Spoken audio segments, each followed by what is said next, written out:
It sounds like one of the voices is a dwarf. Role-playing game night at the Source in Roseville. Yagura pulls out her battle axe.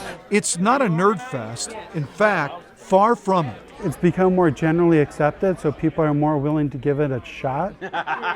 Every walk of life is here, and more importantly, conversing with each other without a device in their hands. True social interaction, face to face.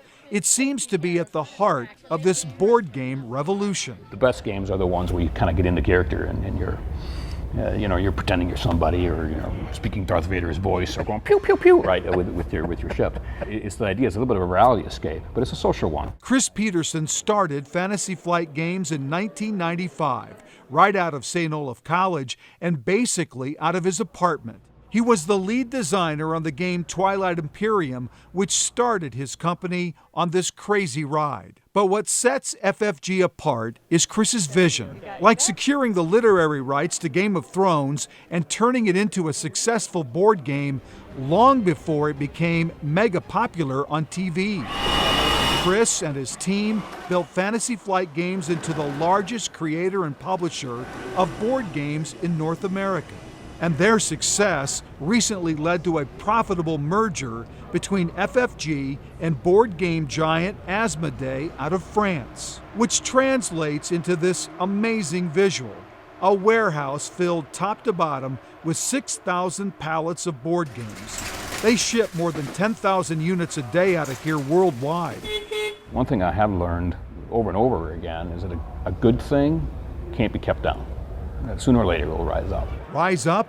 It's been more like a rocket blast to heights never seen before. Talking about Fantasy Flight as a leader in the tabletop game industry is one thing, but seeing it in person here, well, that's something else. Welcome to Gen Con!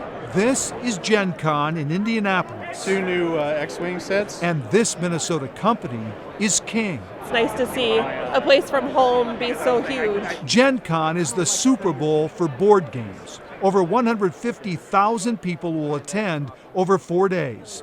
The convention hall is set up kind of like the Minnesota State Fair, but instead of selling corn dogs, these vendors peddle the latest and greatest board games. It's sensory overload. How does this make you feel when you see what you started is a third of the hall? Tired, Randy, tired. is the centerpiece, though, of Gen Con. Proud, humbled, appreciative of all the people that helped me get there. Describe to me what I've walked into here. Really, if you don't play, you don't know. Yeah. And for a lot of people that grew up at our age, Life, Randy. Risk, Monopoly. Right. Clue. That's not happening here. It's not happening here. Those are the games we grew up with, but honestly, by today's standards, those games would never make it to market. Creative games which spark the imagination and challenge players no matter your age.